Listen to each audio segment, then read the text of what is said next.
За ингээд ээлжид хэлцүүлгээ хийж гэн ээлжид гэдэг нь ямар учиртай гэхээр ерөнхийдөө салбар болгоны эмэгтэйчүүд одоо гэлдэг ч юм уу тийм ээ одоо бизнесийнхэн мөн одоо өнөөдөр тулгамдаад байгаа асуудлаар олон одоо хэлцүүлгүүдийг хийж байгаа маа. Тэгээд энэ хэлцүүлгүүдийг яагаад хийж байна гэдэг бол хэлцүүлгээс бид нэр одоо тухайн шийдлүүдийг олох, тэдний саналыг сонсох ингээд тулгамдсан асуудал дээр ямар дүн шинжилгээ өгөөд цаашдаа ямар байдлаар ерөнхийлөгчтэй хамтарч ажиллах вэ гэсэн ийм шийдлүүдийг олъё гэсэн үндсэн дээрээс иймэрхүү хэлцүүлгээ хийгээд өнөөдөр хөгжлийн бэрхшээлтэй хүний эрхийн тухай хуулийн хэрэгжилт ба тулгамдж буй асуудал сэдвээр энэ хүү хэлцүүлгийг зохион байгуулж байна. Тэгээд хэлцүүлэг төрөлцсөн ирсэн та бүхэнд баярлалаа. Ингээд энэ өдрийн мэндийг хүргье.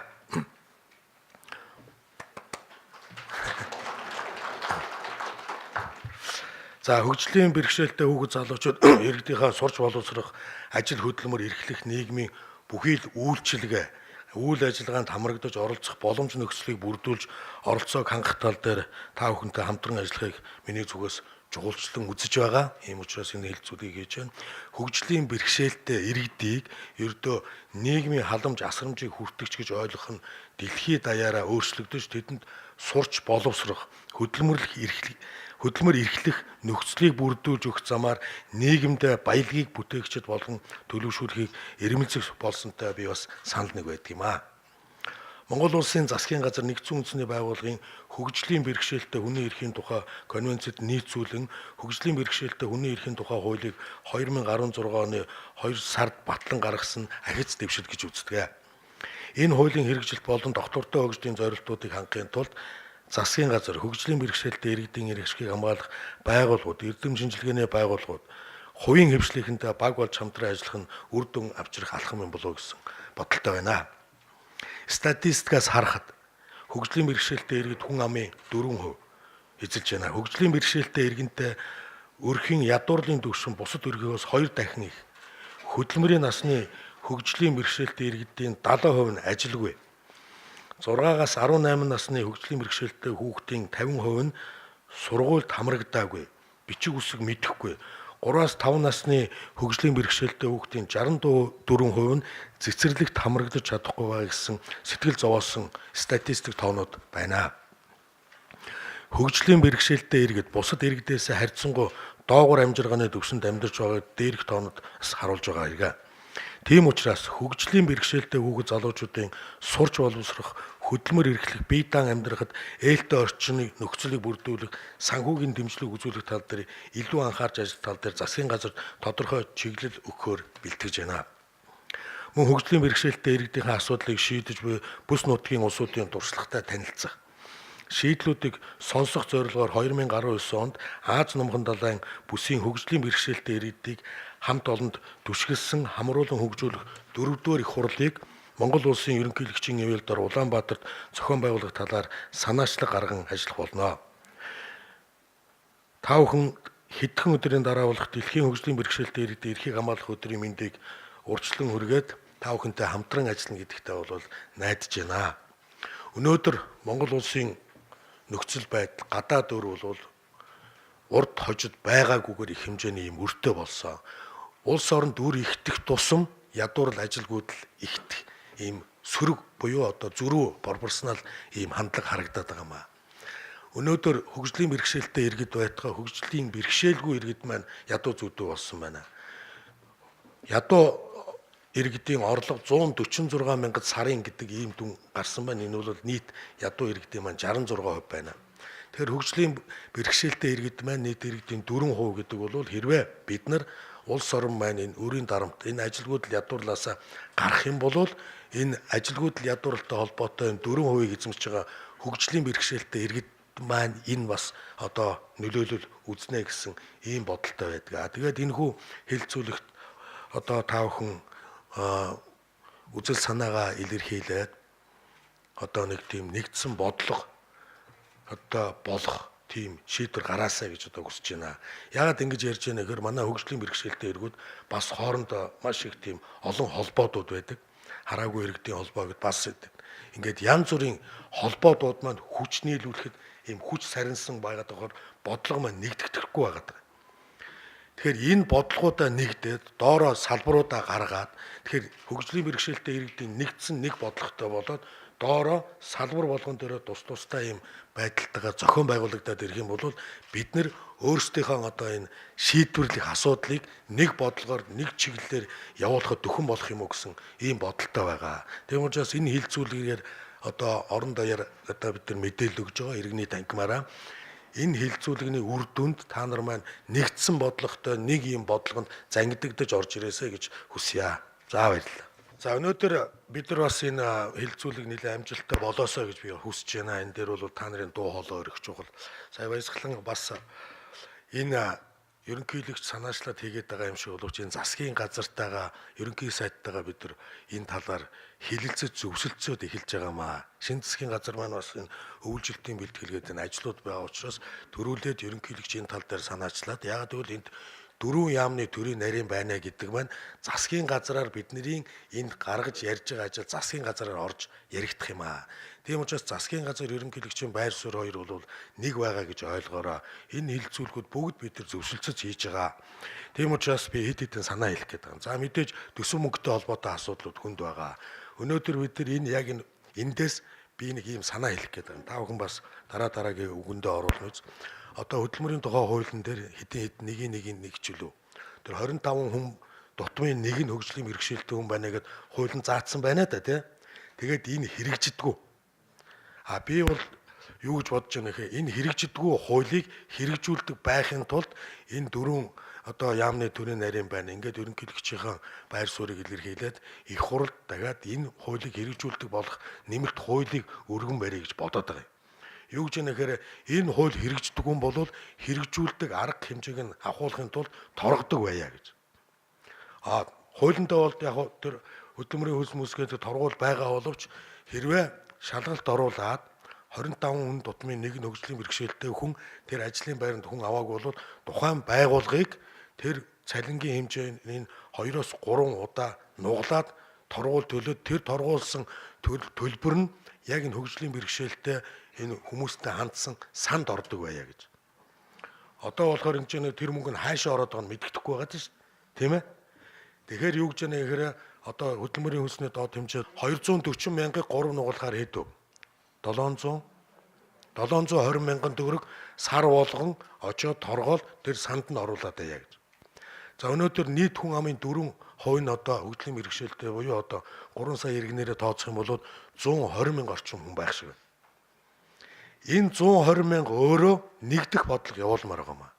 Өөрөөсөө нэгдэхгүй болохоор энэ асуудлууд чинь ингээд дээр одоо ингээд төсөв мөнгө ч гэдэг юм ингээд эндээ бохимдол болж дуусаад байгаа юм.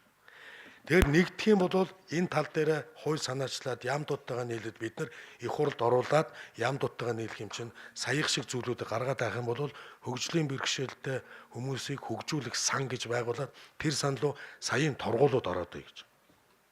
Болж гин үү? Тэгэх юм бол төсөв мөнгө гэхгүй янз бүрээр бид нар энэ бол их мөнгө байхгүй юу?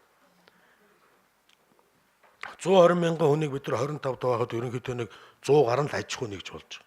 Өнөөдөр Монголд 60 гаруй мянган аж ахуй нэгж одоо ажилладаг. Ингээ бодохоор бол бид нар тодорхой хэмжээгээр нэгэнт хуулиа хэрэгжүүлэх юм чинь тэр орлогыг бид нар зарцуулах эрхтэй байя. Тэгэхин тулд хөгжлийн бэрхшээлтэй иргэд маань нэг ийм санаа зоригтой байя гэсэн санаа. За би энэ хууль эрх зүйн талаар ярьж байна. За шинжлэх ухааны спортын яамны төрийн нарийн байж байна. Энэ төр бол мэдээж боловсрлоо хандах асуудлууд бол нэлээ яригдах баг.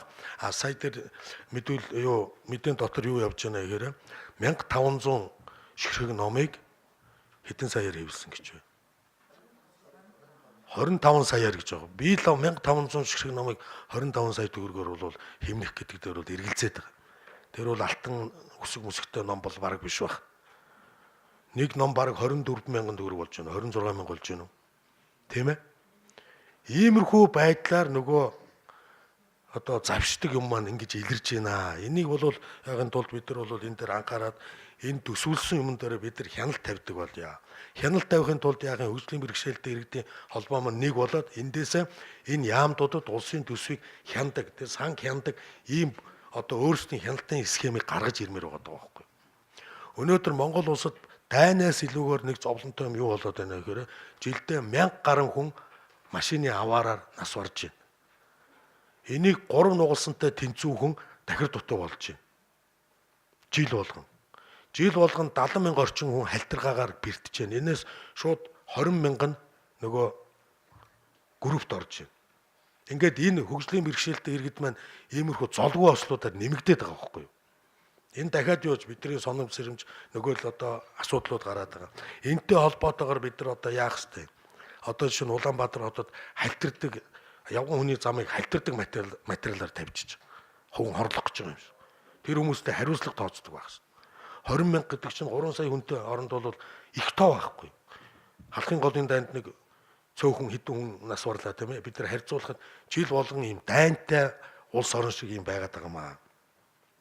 За барилга хот байгуулалтын яамн дээр бол төрийн нарийн ирсэн байна. Би ямар саналтай байна гэхээр хотын захиргаатай хамтраад жишээ нь 100 айлын орон сууц барьж байгаа компанид 1% юм уу 2% нь хөгжлийн бэрхшээлтэй иргэдэд өртгөөр нь орон сууцыг хүүгүүгээр өртгөөр нь гэдэг нь юу гэж байна гэхээр метр квадратыг сая төгрөг юм уу сая 200-аар барьж байгаа бол борлуулалтаа 2 сая юм уу 2 сая 400-аар зарж байгаа бол яг өртгөөр нь 2%-ийг сая 200-аар нь хүүгүүгээр моргжинд оруулаад өгөөч. Иймэрхүү.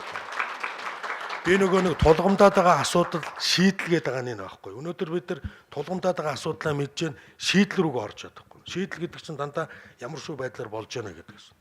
Иймэрхүү шийдлэр бид нар төрийн албаны үйлчлэгээний эмч багш, бага ангийн багш эдрийг ч гэсэн орон сууц цагдаа энэ орон сууцчлуулах боломж байгаа даа. За сая зам тээврийн хөгжлийн яамны төрийн нарийн биш байх шүү дээ. Газрын дарга бол бас нэлээд бас дөрвтэй ажлуудыг ярьж байна. Одоо хамгийн их бэрхшээл тулгардаг одоо асуудал бол энэ зам тээврийн яам дээр байдаг. Тийм ээ? Энэ бол нийтийн тээврийн асуудал байна. Нийтийн тээвэрж орж гарах асуудал байна. За намайг дээр зам тээвэр барилга хот байгуулалтын яамны сайд байхад бас нэлээд олон албан газрууд төр нөгөө шатыг ингэж гүйдэг шаттай болгосон. Энэ асуудлуудыг эрчимжүүлэх, шинээр байгуулагдж байгаа бүх аж ахуй нэгжүүдийг энийг хуульчилж оруулах. Сая дээр зам дээр нэг гадаадынх нэг юм дуурдаг юу байгаад байдаг ч нэг шууны дум одоо гараараа одоо ороороо ногоон гэрэл аслаа гэх тэрийг бол ямар нэгэн байдлаар дөрөвний тэр нөгөө торгуулийн сан болвол би хэлээд шүү дээ. Нэг хүний авахгүй болвол 740 орчим мянган төгрөг тэр санд ороод байна. Иймэрхүү байдлаар шийдлүүдээ хэлье. Би чинь Баянгол зочдлуудлын захирлаар ажиллаж байгаа үед тэр доор нийтийн хоолн дээр хэд хэдэн хүн авч ажиллуулж байсан байхгүй. Төмөс арилгаж байна. Юу шин нийтийн хоол бол дандаа суугаа ажиллууд гэдэг аяг тав гуугаах гэдэг. Тэр чинь жирийн хүмүүстэй адилхан 8 цагаар ажиллуулах ямар шаардлага вэ? Өглөө ирээд аяг угаад хүлээ авалт дууслаа аяг угаад. Яг тэр юм дээр аяга угаа суугаад болоо л идэг гэсэн баг. Суугаа одоо юутай хүмүүсийг бол ингэ. За дөрөв бид нар боловсролын яамн дээр нэг дутуу юм хэлээ. Нийгэмшүүлэх асуудал дээр бид нар жирийн иргэдтэйгээ хамт хөл нийлүүлж алхахын тулд бидэрт юу хэрэгтэй? Одоо энэ манай баатарч ус сууж байна. Биднэрт энэ хөгжлийн бэрхшээлтэй иргэд олимп дэлхийн аварга бусад спортын төрлөөр амжилт гаргаж байгаа иргэдээрээ уриалга гаргаж тэднэрээ үлгэр дуурайл бахархдаг тийм ажлыг энэ боловсролын соёл шинжилгээ ухааны спортын яам хийгээсэй гэж хүсэж байгаа. Бид нар жирийн иргэдтэй адилхан ийм спортын, ийм оюун ухааны ийм амжилт хүргэдэг.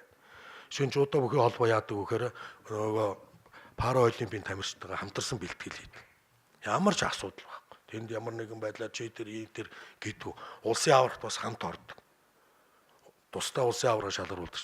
Тэгэхээр энэ баатруудаа энэ амжилт гаргасан хүмүүсээрээ бид нар бас яагаад энэ өрөө лоодсон болгоод болдгоо мэ гэж би бас энэ боловсрол соёл шинжилгээ спортын яамдад уриалга гэж санаачлаад байгаа маа. Тэгээд энэ бид нар ингээл сар болгон ч юм уу ингээл 6 сар болгон энэ асуудал ингээд хилцээд авах юм чинь энэ хилцэж байгаа энэ өргөн бүрэлдэхүүнээр нэг юм саяхрах юм шийдлүүд гаргаад өгөөч. Би бол ерөнхийдөө саях шиг нэлээд олон шийдлүүдийг бол гаргацсан байгаа. Энэ та нарын дуу хоолой хэрэгтэй байгаа. Ингээд тохирсон ёсороо бид нар энэ яам дуттайгаа нийлээд засгийн газар ерөнхий сайдад энэ шийдлүүдэд өргөн барих юм а энийгээ тохирцсон юм а. Эндээсээ бид нар дахиж хилцээд их хурл руу алийг өргөн барих юм. Тийм ээ. Одоо жишээ нь нэг хөнгөлтөө унааны асуудал байдаг. Энийг гайлын татвараас чөлөөлж орж ирэх. Тэр үед тэр нөгөө нэг жижиг машин байгаад байсан. протезийн үйлдвэрийг байна. Тэн дээр хөнгөлтийн асуудал яах юм тийм ээ. Хэрвээ бид нар иргэд маань энэ хөгжлийн бэрхшээлтэй иргэд маань ажил хийгээд нийгмийн даатгалаа төлөөд эхлэх юм бол нөгөө протезны асуудал, протез чинь зовлонтойш жил болгон солигддог. Да ялангуяа хүүхдүүд бол хэцүү. Нөгөө биеийн томроод байдаг, шинжлэх гээд байдаг. Томорж байгаа хөгч нь 2 сараар, 3 сараар томордог. Эргээд тэр протезээ солих хөрөнгө мөнгө ээж аавд нь байдгүй ч гэдэг юм. Өнөөдөр хөгжлийн бэрхшээлтэй иргэдийн гарсан хүүхдүүд, хөгжлийн бэрхшээлтэй хүүхдүүдийн цэцэрлэг тэдний багш нарын асуудал дутагдaltaй байна. Онцгойлоо эн чинь их олон биш байхгүй. Цөөхөн хэдэн багш нарт яагаад бид нар аслагдсан аймагуудад ч юм уу хөнгөлөлтөй орон сууцны тийм дэмжлэгийг үзүүлж болдгүй юм.